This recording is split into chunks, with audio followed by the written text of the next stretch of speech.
Ladies and gentlemen, my name is Bonta. I'm a trader from Nairobi, Kenya. And today I traded CPI.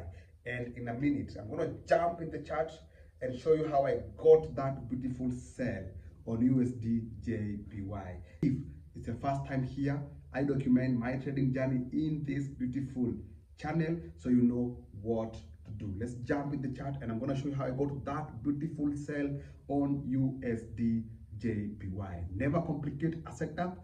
The simpler it is, the more easier it is for you to make it make sense. Let's now jump on the screens and show you, ladies and gentlemen, how I bagged that sell on USD JPY. As you all can see, this is the beautiful sell I got. The first sell I got here and the second sell I got here during CPI, and I'm gonna break down all these two setups that I got here in a minute. So first thing first, I'm gonna remove everything on the chart and I'm gonna try and understand what has been happening or what is happening right here. So as usual, I marked the highest point the market had gone, which is this point right there. So this is our highest point the market had gone, okay? And now on that note, I saw a change of character right this moment right here.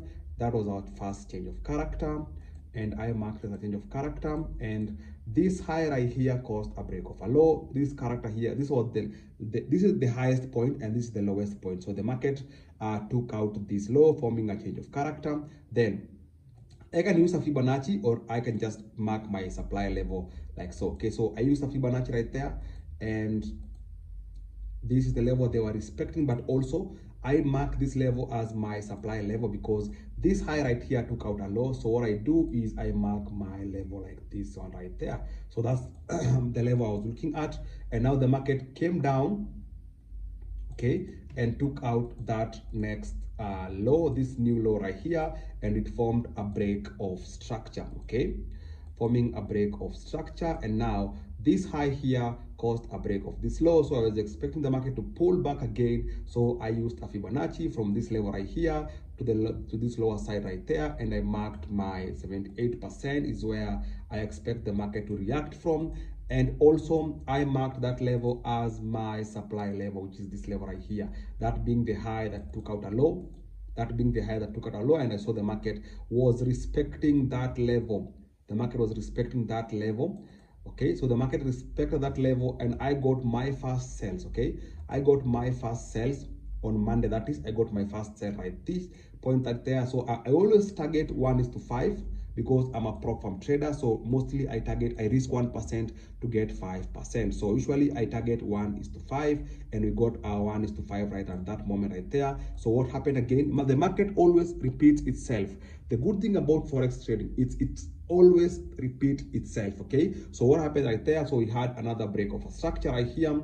This low was taken out right there and we formed a break of a structure like this, forming a break of a structure right there. And I wanted the market to pull back to the high that caused a break of a structure. So if I remove this fib line, and I do my fib from this high right here to these lows right there. You see the market is respecting where? The market is also respecting the 78%, is this level right there. And today was news, there was CPI today during New York session. And so I waited for the market to come back. Remember, this level, this high here took out a low. This high right here took out a low. So I marked my supply level as this level right here because there was a fair value gap above that level. So I was expecting the market to come and test that level also. So when I got this level and I saw this weak rejection, I knew the market now is respecting my zone, my supply, or the high that took out this low. That's when I got my short right there on that point right there. My stop loss will always be above that level right there, and I'm gonna target a 1:5. Okay, a 1:5. And the news came out and found me in the trade and it went into my favor. I don't complicate trades. The simpler it is, the more money we make in the forex market. Make it simple, okay, and only trade what you know. And that's how I got that beautiful sell on USD JPY during the CPI.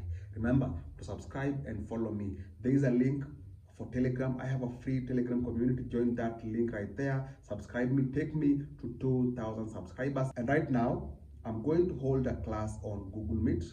I have 2 students at night. I have 3 students during the London session, and I also have 2 students during New York session. So right now, I have an evening class. That's what I'm gonna do right now. So thank you so much for watching this video till this point here.